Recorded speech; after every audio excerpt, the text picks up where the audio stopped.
Ready? Okay, and now we're in Bethlehem. And of course, this is the site of our Savior's birth. And there are two interesting biblical events that converge on Bethlehem with regard to an angel. Not just any angel, but the angel Gabriel. Because in Luke 1, Gabriel comes to Mary to let her know that she will be with child, the Holy Spirit will come upon her, and that she will give birth to a child, and that child will be called the Son of the Most High God, and that he would rule all of the kingdoms.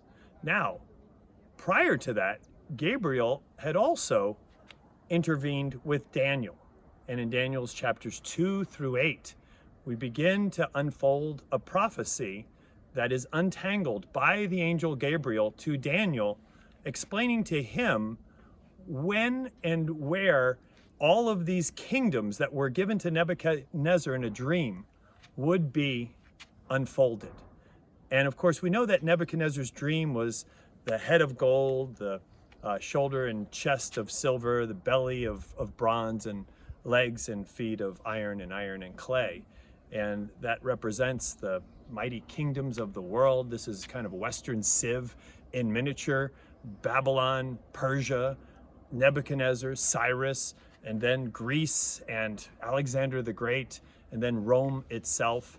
And throughout all of that, we see that God was shaping his people, because ultimately Jesus would come. Galatians 4:4 says that at the fullness of time, God sent forth his son, born of a woman, born under the law.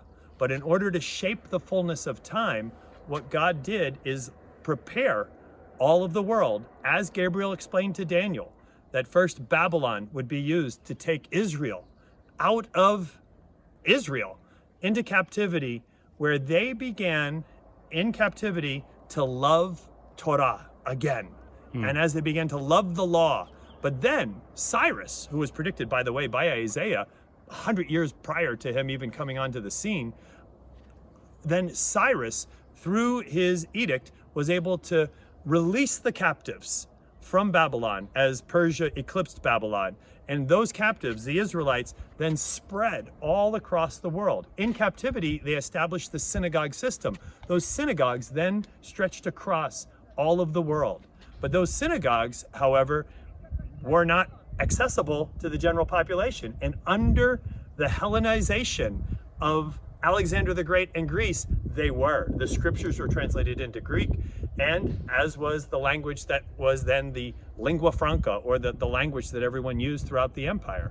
But one more thing had to happen. We had to connect the dots between all those synagogues speaking Greek and all of those people now starting to have access to the Greek scriptures, to the Hebrew scriptures now translated into Greek. And how did that happen? That happened through Rome, the Pax Romana, Caesar Augustus rising up to be able to establish roadways, safe travel over the seas. And when that then happened, it was the fullness of time.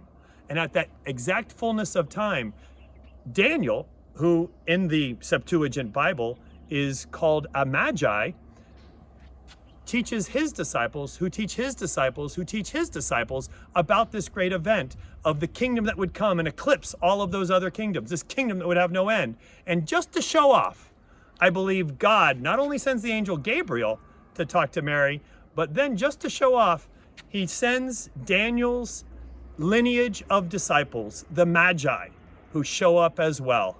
And we get to be reminded of all of that as we're here in Bethlehem.